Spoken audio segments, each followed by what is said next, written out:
Unai Sordo, secretario general de Comisiones Obreras. Buenos días, ¿qué tal?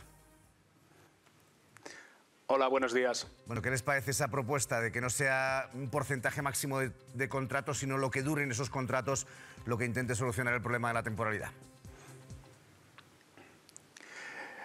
Para nosotros la clave de este asunto es que la contratación temporal en España se dé solo cuando responda a una causa medianamente objetivable, es decir, que un contrato temporal tenga que ver o bien con actividades que surgen y que suponen la necesidad temporal de incrementar una plantilla, o bien con situaciones que, aunque sean previsibles a lo largo del año, pero justifican esa utilización del contrato temporal y que no se convierta en la norma. Para la gente joven en nuestro país, por ejemplo, pues incorporarse al mundo del trabajo es la norma y no la excepción, la utilización sistemática de los contratos temporales, que además muchas veces se encadenan. Por tanto, en efecto, yo creo que no es tanto una cuestión de porcentajes, aunque se pueden utilizar los porcentajes, como una cuestión de causalizar, que es el palabrejo que utilizamos, causalizar correctamente la contratación. Es decir, que en España la norma sea la contratación indefinida y el contrato temporal solo responda a causas verdaderamente temporales. ¿Y lo de los 90 días o más o menos no va a ser un problema? Bueno, es que habría más modalidades de contratación temporal. Yo no soy muy partidario de meterme en estos líos, de ir radiando lo que va a las mesas de negociación, porque muchas veces son propuestas de cada una de las partes que tienen más un sentido táctico para condicionar la negociación. Lo que pasa que es verdad que esta mesa está siendo muy transparente, están saliendo a la luz todos y cada uno de los documentos y estamos en un lío permanente y en una confusión permanente con este tema, ¿no? Por tanto, yo no entraría en desmenuzar los contenidos, porque hoy están en la mesa y mañana viernes a lo mejor algunos desaparecen. Pero vaya, que entiendo que por lo que nos dice están trabajando en que se tenga que justificar muy bien un contrato temporal en función de unos condicionantes y que podría haber de varios tipos, ¿no?, de duración. Sí, porque a nadie se le escapa que hay veces que se necesita un contrato temporal. Hay causas en la producción, que, pues, por ejemplo, ahora cuando llegan las Navidades, pues las empresas que se dedican a envasar regalos en cestas, pues incrementan la producción y en junio pues no hacen esa actividad. Bueno, pues parece razonable que durante esas semanas haya un contrato que dé respuesta a esa realidad. De la misma manera que hay actividades de temporada en nuestro país, el campo, el turismo de playa y otras, que requieren actividad en unas partes del año, pero en otras no la requieren. Bueno, pues hay que adecuar contratos a esas realidades, pero eso es una cosa, y otra cosa es que las empresas se hayan acostumbrado a tener un 20 o un 30% de su plantilla con contratos temporales, que son normalmente la gente más joven y que son a los que despiden al más mínimo cambio de ciclo económico o a la más mínima turbulencia. Esto es lo que hay que eliminar en España, y además toda la contratación temporal ligada a la subcontratación, que es otro de los agujeros negros de la temporalidad en España. Bueno, cuéntanos un poco cómo está viendo esa negociación, si se podrá mantener el calendario e intentar cerrar esos cambios en la reforma laboral antes de fin de año.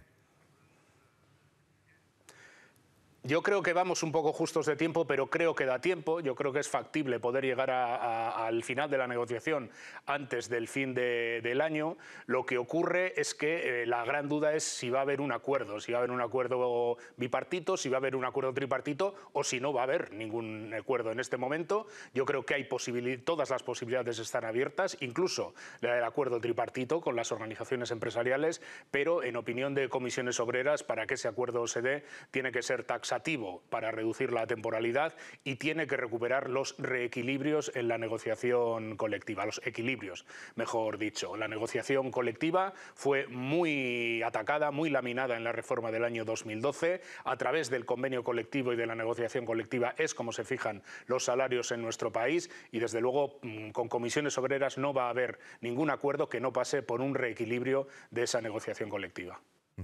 Hablaba usted de los salarios, estamos cerrando el año con esa inflación disparada. No sé cómo está planteando este momento Comisiones Obreras, es decir, con una inflación tan disparada, si van a ser más difíciles las negociaciones, ¿no?, para mantener la capacidad adquisitiva de los ciudadanos y de los trabajadores.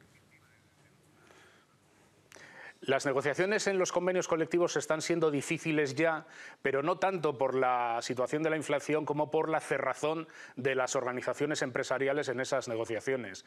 Las patronales están viniendo a algunas mesas de negociación con propuestas de congelación de los salarios, es decir, de subida cero.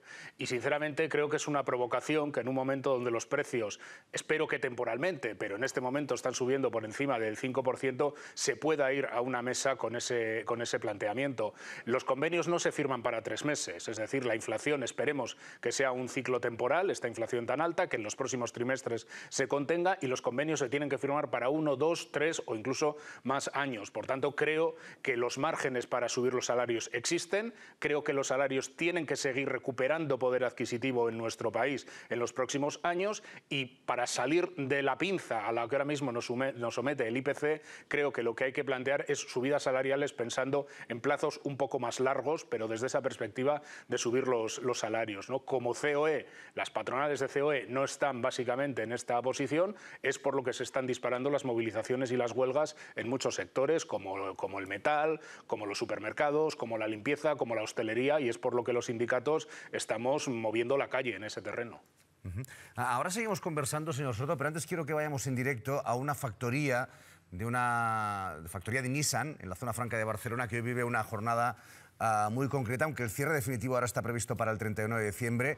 Hoy prácticamente va a acabar con la producción de vehículos después de 41 años. El gobierno espera tener la semana que viene una respuesta de un fabricante que podría estar interesado en instalar una fábrica en las mismas instalaciones, pero vamos a ver cómo se está viviendo esta jornada triste, entiendo. Isabel Fernández, buenos días. Hola Marc, muy buenos días. Hoy es un día importante en Nissan porque finaliza la producción de la línea 1 de esta planta de la zona franca de Barcelona. Aquí es donde se producen las furgonetas eléctricas, concretamente el modelo NV200. Y el final de la línea 2 está previsto para la semana que viene. De hecho, es importante la fecha del 17 de diciembre, cuando va a haber una nueva reunión entre el Gobierno, la Generalitat, la empresa Nissan y los sindicatos. Y por aquel entonces se espera que la empresa china, Great Wall Motors, ya haya dado una respuesta. Está estudiando, está analizando la contraoferta que le hicieron las administraciones el pasado 1 de diciembre, y la ministra Maroto decía hace un par de días en rueda de prensa que ella espera que la respuesta por parte de esta empresa china sea positiva, porque aumentaron las ayudas públicas, le han ofrecido más ayudas públicas y también una rebaja en el precio del alquiler. Todo ello está siendo un poco a contrarreloj, se respira tensión entre los trabajadores porque, como decías Marc, el 31 de diciembre es cuando finalmente la empresa Nissan va a cerrar las puertas de esta fábrica de la zona franca de Barcelona después de 41 años, y para el 31 de diciembre 1.600 trabajadores se van a tener que recolocar. Bueno, Unai Sordo, ¿qué le parece esta situación? Si se puede reconducir de alguna manera, ¿qué información tiene?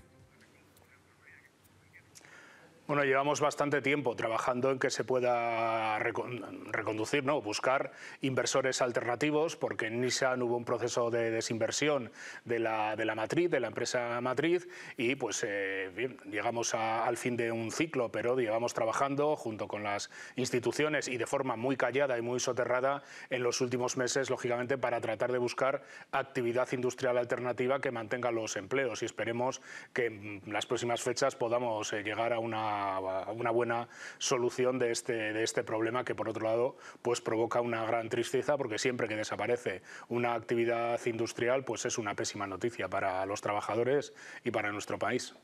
Por cierto, una cosa más de la actualidad que, como decíamos, está muy alterada, ¿no? Con muchas cuestiones laborales encima de la mesa. Por ejemplo, los transportistas hoy se reunían de nuevo con el Gobierno para tratar de evitar ese paro que está convocado para finales de diciembre, para dentro de un par de semanas. La patronal pide la solución a cuestiones como el encarecimiento de los carburantes, los enfrentamientos con las empresas cargadoras, amenaza con convertir incluso en indefinido esta situación, este paro. ¿Cómo ve usted la convocatoria de los transportistas? Bueno, la convocatoria de los transportistas es lo que técnicamente se llama un paro patronal, un cierre patronal.